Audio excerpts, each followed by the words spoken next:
Welcome to the Art Against Mental Illness podcast. My name is Alex Lovelace and this is my podcast about the healing powers of art for artists, art lovers, the art curious and anyone with an interest in mental health and well-being. Art is a conversation. Even if your work has never been seen by anyone but you, at its outset it's a conversation with yourself, with your subconscious. Consider American 19th century poet Emily Dickinson. She had just 10 poems published in her lifetime. She didn't like the way that the publisher had interfered with her poems before they were published. She was a very unconventional poet, you see. Some would say an innovator, but the publisher thought that her work needed editing, like there was something wrong with it. She didn't. She knew that they were perfect already, and all this meddling changed their meaning, which is a travesty in the world of poetry. So Emily simply stopped submitting them. She didn't stop writing them though. Towards the end of her life, Emily reportedly became a recluse, rarely leaving her house or even her room. When she died at the age of 56 in 1886, her sister found a stash of 1,800 poems in her room. Yep, 1,800. Many are considered classics, and as a body of work it's considered among poetry's greatest. My point is, you don't need to share your work for it to be worthy, for it to provide the transformative healing action that I bang on about here. Never feel pressured to share your work. Never. What you make is yours and yours alone. And if you want to keep it to yourself, that's what you should do. You're in beautiful, amazing company. But, the world is a better place for Emily's sister having discovered her secret stash. Her poetry is truly beautiful. Very dark in places, introspective and deeply personal. Some of it tragic, some of it ecstatic. There's something in there for everyone, and many people find comfort and solace in her work. I hope she would have approved of the rest of us being able to experience it. Her works inspired everyone from Sylvia Plath to Taylor Swift. She had impact.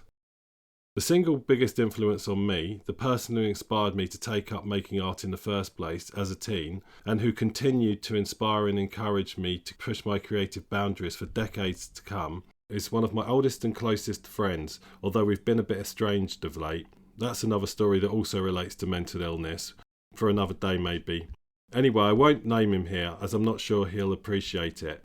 He's a very private person, and has only ever shown his work to a couple of people, let alone let it be seen by other randoms. He has literally thousands of pages of incredible intricate comics. Think Marvel, but so much darker and odder. A rich world of unique design and mesmerising colour, and totally original characters and stories. There are huge piles of it around his house, piled up in corners, boxes of the stuff, all on A4 photocopier paper. I doubt he'll ever let them be seen by anyone else. They're not for other people, it's for him. And that's just fine. I feel privileged to have seen some of them myself. He literally changed my life. And that's where the rubber hits the road here. Art changes lives. Art inspires and motivates. Art heals and unites. The world needs art. I think that my friend and the elusive Emily are outliers. Most people who set out to make art do want others to see it, but are prevented through lack of confidence, fear of criticism or rejection, or maybe the worry that their art doesn't matter, that no one will care. These are all valid concerns, but they can and should be overcome. In this episode, I'm going to try to illustrate to you why you should overcome these objections. We will cover the how in coming episodes. In fact, in many ways, that's what this whole podcast is about. Now, I'm not going to talk here about the business of being an artist. I'm not going to talk about monetizing your work or promoting yourself on Insta or anything like that. Maybe I'll cover that another time. I just want to talk about why sharing your art matters, how it can help you connect to the world, and how you can use those connections for healing of yourself and those you connect with. Let's get on with it, shall we? To help with that, I'm going to talk about autism. Yep, autism. You see, I'm autistic. Purely as an aside, I have a suspicion that Emily Dickinson was too, but that's purely hopeful speculation on my part. So anyway, you probably know a bit about autism. Maybe you are autistic, and many creative people are, in which case, be patient. I'm not going to give the full exhaustive breakdown of what autism is here, but we'll definitely come back to this subject again. But right now I want to talk briefly about the autistic experience of interfacing with the world, because I think it will help explain why creating connections through art is so valuable. Dealing with humans is troublesome for autistics. It's not that we can't carry out the interactions with other humans, but it's always harder for us. It takes a lot more effort, and it's fraught with missteps, dangers and trauma. Think of it like being a 5 foot tall person playing basketball. The average height of an NBA player is close to 6'4", which implies that many are much taller than that. It turns out that height is a huge advantage in basketball, as you might imagine. The basketball players that are technically the best are actually the shorter ones. The tall guys earn their keep for sure, and they still score the points, but the short players have to work much harder to even compete, let alone score. They tend to be truly exceptional players, but they've got an unconquerable disadvantage. This is what it's like being autistic every time we encounter other humans. We have to work really hard to just keep up. Many times we just get stomped on.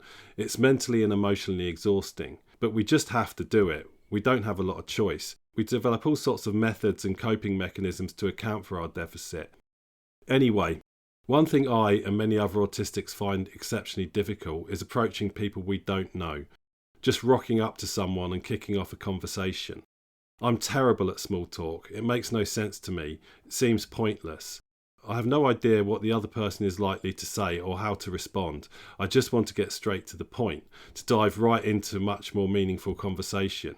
But that tends to freak people out for some reason, so I get stuck in these strange, unpredictable conversations, saturated in subtle social norms and steeped in subtext, and I frequently end up saying something really odd, because I get nervous and confused and can't follow what's going on, and people try to run away. So I avoid doing this at all costs. I literally find it terrifying, so I'm not good at meeting people and making new connections. This leaves me feeling isolated, anxious and ashamed. More little cuts to add to the thousands that are already there. They all add up. One way I have of dealing with this is not healthy at all. So alcohol gives you courage, right? For years, from way before I knew I was autistic, I would drink alcohol at any social event. In fact, I frequently still do. I genuinely didn't know that the reason that I was doing this was because the alcohol dampened my inhibitions and allowed me to relax enough to hold an almost normal conversation. This is an all too common pattern for autistics. Via this route, I had convinced myself that I was confident and outgoing. But here's the thing, I was still rubbish at making those connections, just a slightly different kind of rubbish. A louder, more obnoxious kind of rubbish. And I would sometimes make a fool of myself and feel terrible in the morning, and wanted to hide away even more, thus increasing the cycle of isolation and shame. More cuts. What I discovered when I started exhibiting my art transformed my approach to this problem. Because when I show my art, 3 things happen. 1, people rock up and talk to me. 2, they tend to skip past the small talk. And 3, we automatically have something to talk about. My art. Now I know exactly how to talk about that. And my enthusiasm for this subject tends to be infectious. We'll sidestep the fact that I'm terrible at converting these conversations into sales, but who cares? I'm talking. At that point, people tell me all sorts of things about themselves, their life, stuff they love, and they tell me all about my art. They often have all sorts of thoughts and opinions on it. They often observe things about my art that I'd never thought about myself. When this first happened, when someone rocked up and told me lots of things about what an artwork I had made meant, their interpretation wasn't at all what I'd had in mind when I'd made that artwork. I was a little incredulous. I didn't say it at the time, thankfully, but I thought to myself, no, that's not right. Stop misinterpreting my art. It felt like a bit of a violation. But when I reflected on it after, I realised how mind-blowing that was. Someone had projected their own story, their own creativity, inspired by their own life and experiences onto my artwork, and made it mean something totally different. It was as if they'd made a new artwork, and their version was actually better than mine. I realised at that point that once you put an artwork out there, it's not yours anymore. It takes on a life of its own. And once it takes up residence in someone else's house, in someone else's head, it develops a secret life that you'll never be party to, as the new owner evolves their story based on new stuff that they noticed about the work, new experiences that they project onto it, conversations they have about it with other people that gets integrated in their understanding of it, and those other people now have their own interpretation, integrating their points of view into their own understanding of the work. And this just keeps perpetuating as long as people are able to experience that artwork. Imagine how many stories have been projected onto the Mona Lisa or Van Gogh's Sunflowers. So this autistic guy who struggles to connect with people that he's not met before has reached out in time and space and is connecting with all these strangers, and in a uniquely intimate and dynamic way. I can't understate how important this is to me. I love humans, but I can only experience them in small doses. This way I get to have intimate conversations with lots of people without even having to be there. How amazing is that? It's also probably worth reflecting that I do all of this right now via a local art community. I'd recently moved to where I am now, in rural Scotland, and I didn't know anyone. The idea that I would just go out and talk to people felt ridiculous, but I knew I needed to go meet people. And I knew I wanted to start sharing my art again and in the real world, not just online. So I started an arts community. On reflection, this is very much a symptom of my overall inability to instigate connections, as backward as that sounds. But by starting a community around my art, I had a reason to speak to people about something I knew that I could relate to them about. And because I was at the centre of it, at least at the beginning, they kind of had to talk to me. But I soon realised the impact I was having on their lives and how many others like me were out there. Also, a death metal appreciation society in a small rural town was unlikely to get many members. Maybe I'll start that one online. Or maybe I'm wrong. Drop me a line if you're in arse end of nowhere Scotland and feel the need to sit around and chat about Cannibal Corpse, because I'm in. Anyway, I digress. We can talk about death metal another day, I promise. Back to the art. I think that every artist gets something different from sharing their works. To name but a tiny fraction of possible motivations: money, attention, the thrill of performance, delighting others, to protest, make people laugh, to make people cry, to have a reason to get out of the house, or because, well, you just gotta. I could go on, but whatever it is, it's always about connection, at least from the artist's perspective. Art is communication. It's not only about communication, but in itself it is a form of communication, and perhaps the most effective one of all. We'll talk more as we go on about this, as well as the broader value and necessity of art to a healthy society. But today I'm really interested in the personal experience and conversations you have with people about your art. And it's amazing what people will tell you. Things like how your art reached them, enriched their lives, made them feel seen, moved them, sometimes to tears, made them angry or sad or joyous or calm. People's reactions sometimes seem bonkers to me. I mean, it's just a painting, people. But it's amazing, always, and I mean always. When you're really low, it's sometimes hard to feel that you have any worth at all. Maybe you get some solace in the artistic process, but it can feel selfish, solitary, perhaps even indulgent and self-centred. The idea that you could help someone else, to reach someone in any capacity, seems ludicrous. How can this broken person help fix someone else? I've been in places where I felt completely worthless, and more often than I'd like to admit, and for no good reason really, but I justified it to myself. I told myself stories, made myself believe that I was right to feel that way. This is the way that it works. Misery is self-perpetuating. The last time this happened to me was quite recently actually. Due to various circumstances, I'd crashed. I was not a well person, and it was leaking out everywhere. I needed to stop, take stock, heal, but I felt that I couldn't. I was already committed to doing a bunch of stuff that meant I needed to put myself and my art out there, for various reasons, not least because I was the organiser of the event, and me not turning up would put a bunch of people out and make me feel a whole bunch more worthless. So I did it, even though I really didn't want to. I found some energy from somewhere. Then people came and spoke to me and told me what my art meant to them and what this exhibition that I'd organised meant to them. They said I'd made a real difference, how works like mine had helped dig them out of a hole. Me, this hollowed out husk. It all struck me as so bizarre. How could this broken, useless shell help anyone? How could someone who struggles to reach people on a good day actually create light in their lives on a bad one?